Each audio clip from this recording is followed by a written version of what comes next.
Hi, my name is Will Nunziata, and I'm a New York City-based director and creator of theater, television, and film, and I'm also a proud Phoenix Global Artist Ambassador.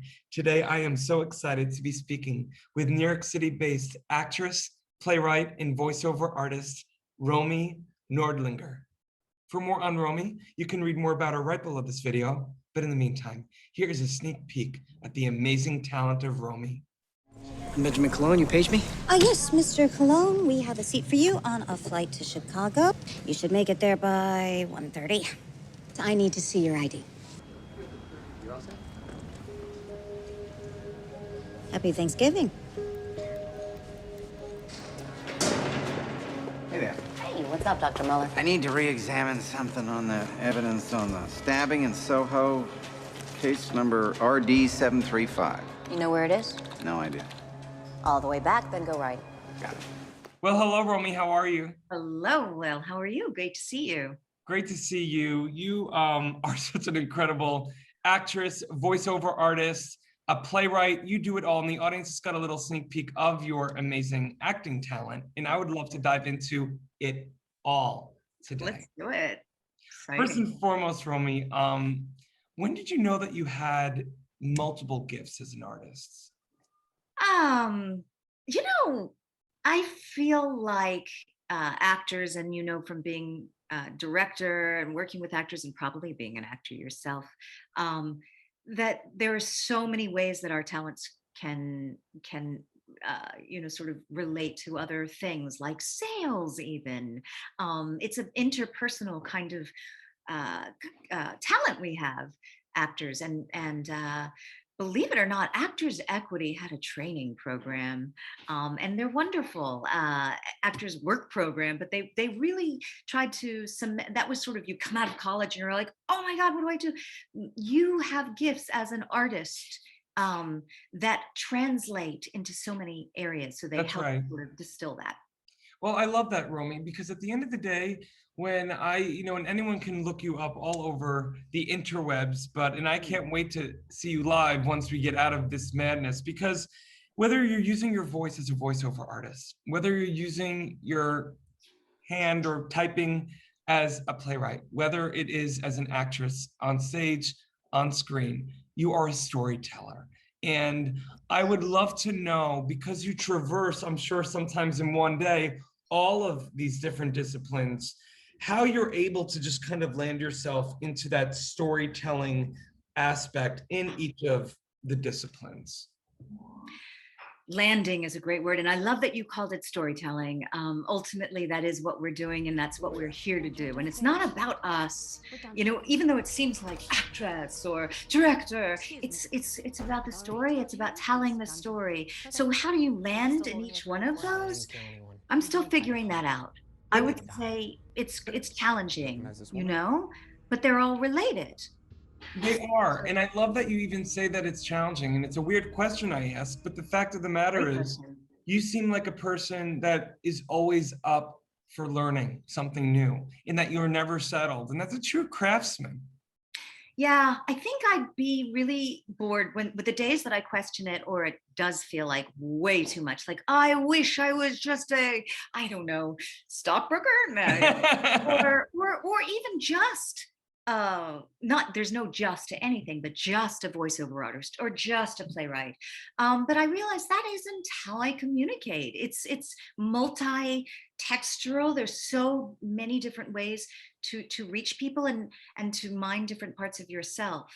Competitively, you know, I think there are people that go down one particular lens and it's really focused, and sometimes I envy them, but ultimately it's not me. It's not you. And I love how unapologetic you are about it, ROMY, because you can go to your beautiful website and you see New York City-based actress, playwright, audiobook narrator, and I'm sure that's only 3 of many. And the fact of the matter is, you are using all of your skill sets when you happen to be in that one lane, because I feel like in a world today, sometimes it's more easily digestible for people to be like, oh, you are A, But You're in a no. box. Yes.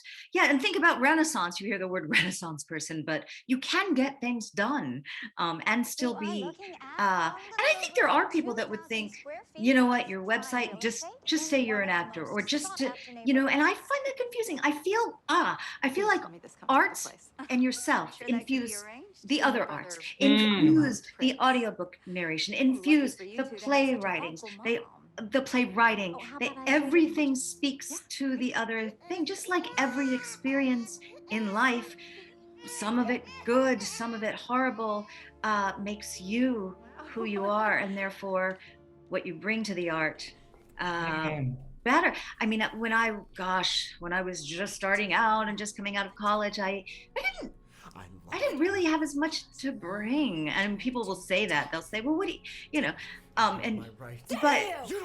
the more I know myself, the more I can access what is really true to the character, what is true to myself. I love that. And, you know, I want to speak specifically about one project in particular, Places. I want to know how it came about, where it's been, where it's going. Thank you, Will. It's definitely a passion, and a passion that was, prior to the pandemic, really, shall I say, taking off. The pandemic has hurt everybody in this world, and continues to do so, but we've survived. And I think this is going to be a renaissance for theater, for the ways we do it, but also for people to come back and really appreciate being together in the same room. So the play, Places, and I'm going to try to be brief, and because I don't want to just talk about it, but in a nutshell, is now in a new incarnation that we're developing, raising money for.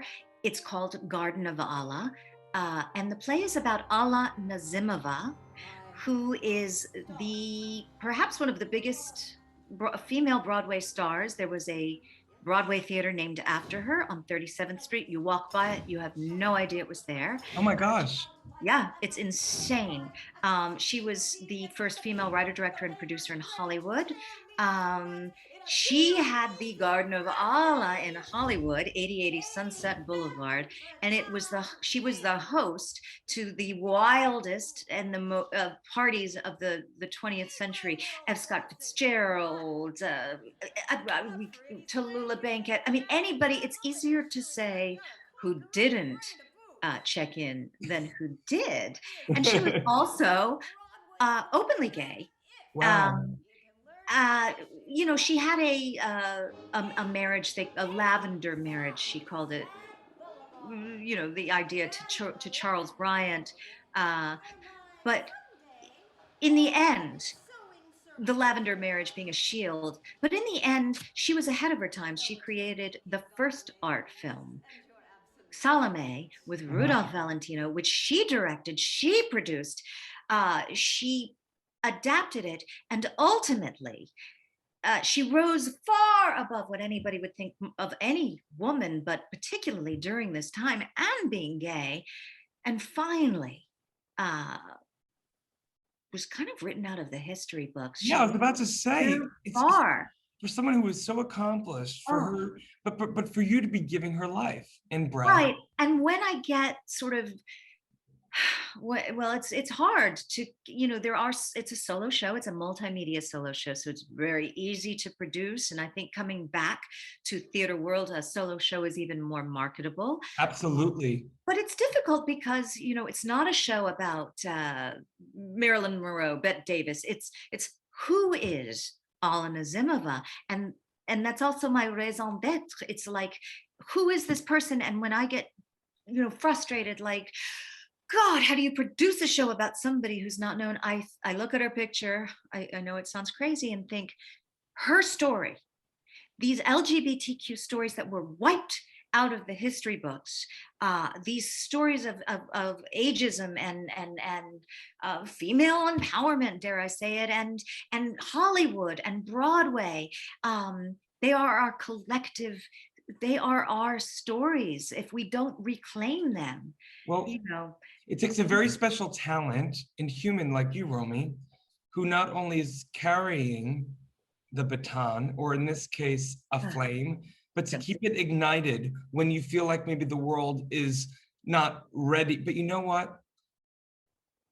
The world is ready, and to have a fighter in you carrying this torch of a play and a woman is so amazing, because I really feel in my gut as you speak that people are ready to lean in to maybe some discomfort, maybe not, you know, ooh, the Marilyn Monroe, ooh, no. But the fact of the matter is, you're also thinking, as the vessel of a storyteller you are, that this story is going to help touch 11, 12, 13-year-old, you know, transgender, gay men, gay women, you know, a specific community, but also all of us, because there's something to be said for a woman who hit all of these beautiful areas of woman empowerment, being gay, being powerful, being, I don't know, I think own that.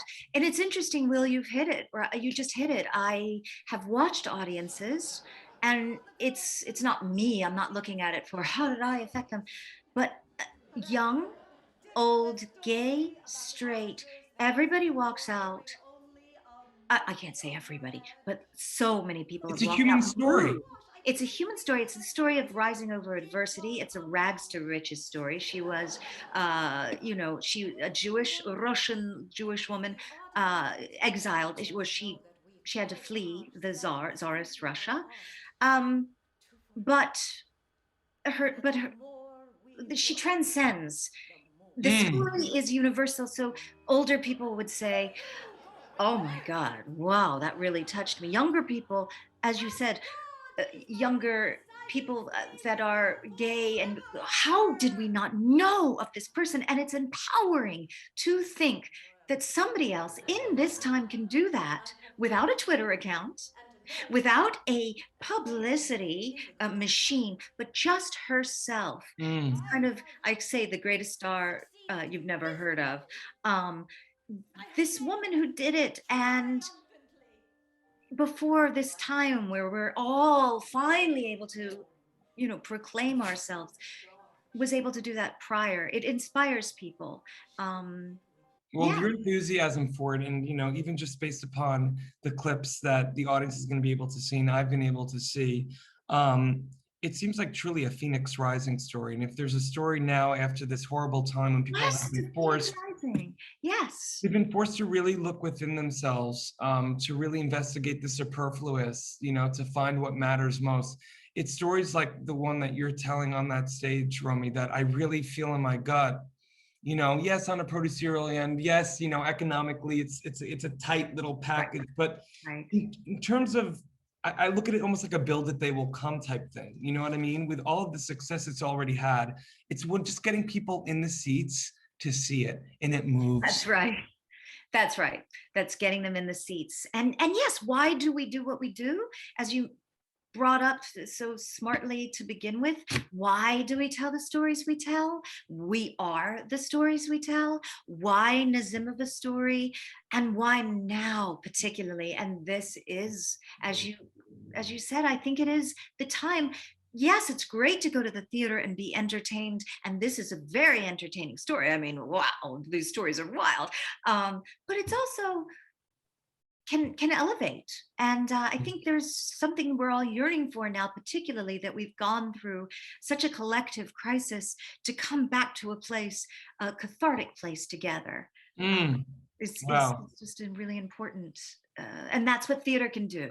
And she was theater and film, so this is a multimedia show that is a meld. I think it's yes, there's multimedia, but also this is kind of like a live silent movie. It's quite beautiful. I love that, Romy. And I'm just curious if people are interested, if they're watching, they're interested in possibly taking part, you know, as on a producerial end, how can they reach out? On my website, there's only one, hopefully there's only one ROMY NORDLINGER. So there's a contact on my website. And my email is romynordlinger123@gmail.com. Awesome. Well, we're I do have a definitely manager, but that's for film and whatnot, not for the play. Yeah. Awesome. Well, we'll definitely put all that information below the video. Thank you so much for asking about it. Well, Romy, I mean, I could speak with you forever. I'm so grateful for the time that you took today, and I I'm love so grateful speaking to to be you. connected with you. You too, Will. Fantastic energy. You too. Thank you so much. Thank you. Digital age, artists and bands struggle to make a living. In fact, only a small number of artists can live off their craft. For the 98% of artists that don't have the luxury of being signed to a label, it's tough. But artists deserve to live off their art. Wherever you are around the world, appreciation of music does not change. FENIX brings bands and their fans together, whilst allowing bands to properly monetize their passion. The FENIX app will directly connect bands and fans with no need for middlemen. We're utilizing the blockchain to give the power back to the artist once and for all.